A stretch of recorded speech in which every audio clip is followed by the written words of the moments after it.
आगे है number system में भाजकता के नियम यानी डिविजिबिलिटी रूल।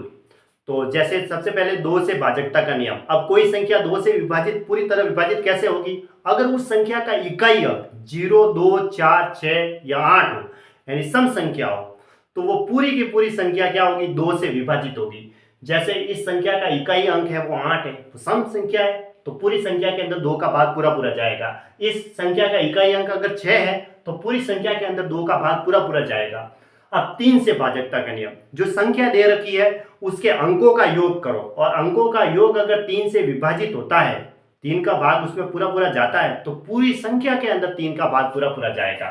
जैसे ये संख्या लिखी हुई है 4 और 3 7 और 5 12 और 0 12। 12 के अंदर 3 का भाग पूरा पूरा जाता है, 4 3 12 होता है तो पूरी संख्या के अंदर 3 का भाग पूरा पूरा जाएगा।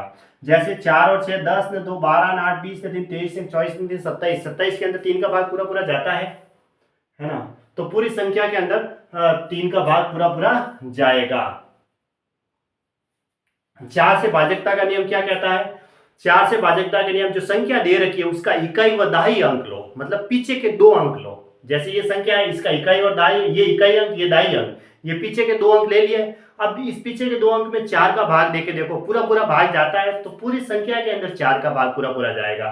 16 है, 16 में 4 का भाग देते हैं तो 4 बार गया तो इस पूरी संख्या के अंदर 4 का भाग पूरा पूरा जाएगा। ये 4 से भाजकता का नियम कहता है। 5 से भाजकता का नियम यह कहता है कि कोई संख्या दे रखी है उसका इकाई अंक या तो 0 हो या 5 हो तो पूरी संख्या के अंदर 5 का भाग पूरा पूरा जाएगा। जैसे यहाँ का इकाई अंक इसका 0 है और इसका इकाई अंक 5 है तो पूरी संख्या के अंदर 5 का भाग पूरा पूरा जाएगा, इसमें भी और इसमें भी। 6 से भाजकता का नियम 6 बराबर होता है 2 गुणा 3, यानी कि जिस संख्या के अंदर 2 का भी भाग पूरा पूरा जाएगा और 3 का भी भाग पूरा पूरा जाएगा तो पूरी संख्या के अंदर 6 का भाग भी पूरा पूरा जाएगा। अब जैसे ये संख्या लिखी हुई है, अब इस संख्या का इकाई अंक 4 है, इसका मतलब इसमें 2 का भाग पूरा पूरा जाएगा। 3 से भी विभाजित होती है क्या? तो संख्या का योग करो, 8 और 5 13 9 22 और 4 26 ने 4 30, 30 के अंदर 3 का भाग पूरा पूरा जाता है 10 बार तो पूरी संख्या के अंदर 6 का भाग पूरा पूरा जाएगा। 6 के टुकड़े किए 2 गुणा 3 तो संख्या के अंदर 2 का भी भाग जाता है और 3 का भी भाग जाता है, इसका मतलब पूरी संख्या के अंदर 6 का भाग पूरा पूरा जाएगा। 8 से भाजकता का नियम यह कहता है कि संख्या के पीछे के 3 अंक लो, मतलब इकाई दाई और सैकड़ा, 3 अंक लिए सैकड़ा तक और उस 3 अंकों के अंदर अगर 3 का 8 का भाग पूरा पूरा जाता है तो पूरी संख्या के अंदर 8 का भाग पूरा पूरा जाएगा। जो पीछे के 3 अंक है ना उसके अंदर 8 का भाग अगर पूरा पूरा जाता है तो पूरी संख्या के अंदर 8 का भाग पूरा पूरा जाएगा। जैसे पीछे के 3 अंक लिए मैंने 584, ठीक है, 584 में मैंने 8 का भाग दिया, 8 तो 56, फिर 2 रहा तो 8 3 24, मतलब 584 में 8 का भाग पूरा पूरा जाता है, मतलब शेष पर 0 रहना चाहिए पूरा पूरा जाने का मतलब, तो पूरी संख्या के अंदर 8 का भाग पूरा पूरा जाएगा।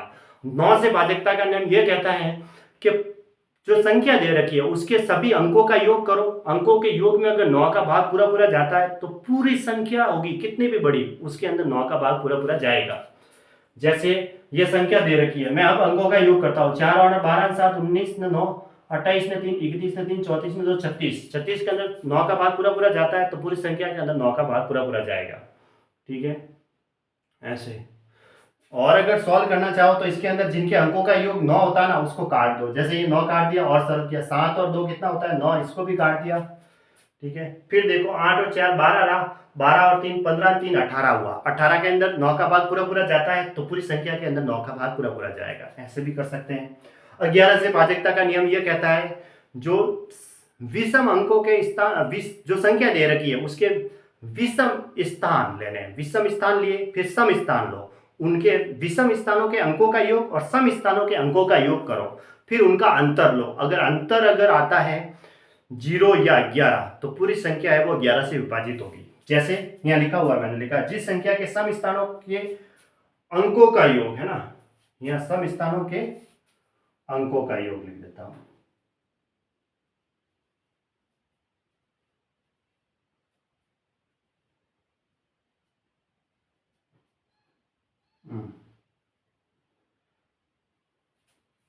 और विषम स्थानों के अंकों के योग का अंतर 0 या 11 हो तो 11 से पूरी तरह विभाजित होगी। सम स्थानों के अंकों का योग मतलब, ठीक है, जैसे कि ये संख्या लिखी मैंने, मतलब एक बार तो क्या करना है, जैसे मैंने पहला अंक लिया तो अब मैं तीसरा अंक लूंगा 7, फिर उसके एक अंक को छोड़ देना है, जैसे ये लिया तो एक को छोड़ दिया और ये लिया, ऐसे एक एक को छोड़ दिया, फिर इनका योग किया, 4 और 7 11 और 9 20 हुआ। अब बचे हुए अंक थे उनका योग किया, 4 और 5 9, तो 20 में से 9 माइनस किया तो 11 आया, यानी अंतर 11 या 0 आता है, तो पूरी संख्या 11 से विभाजित है ऐसे।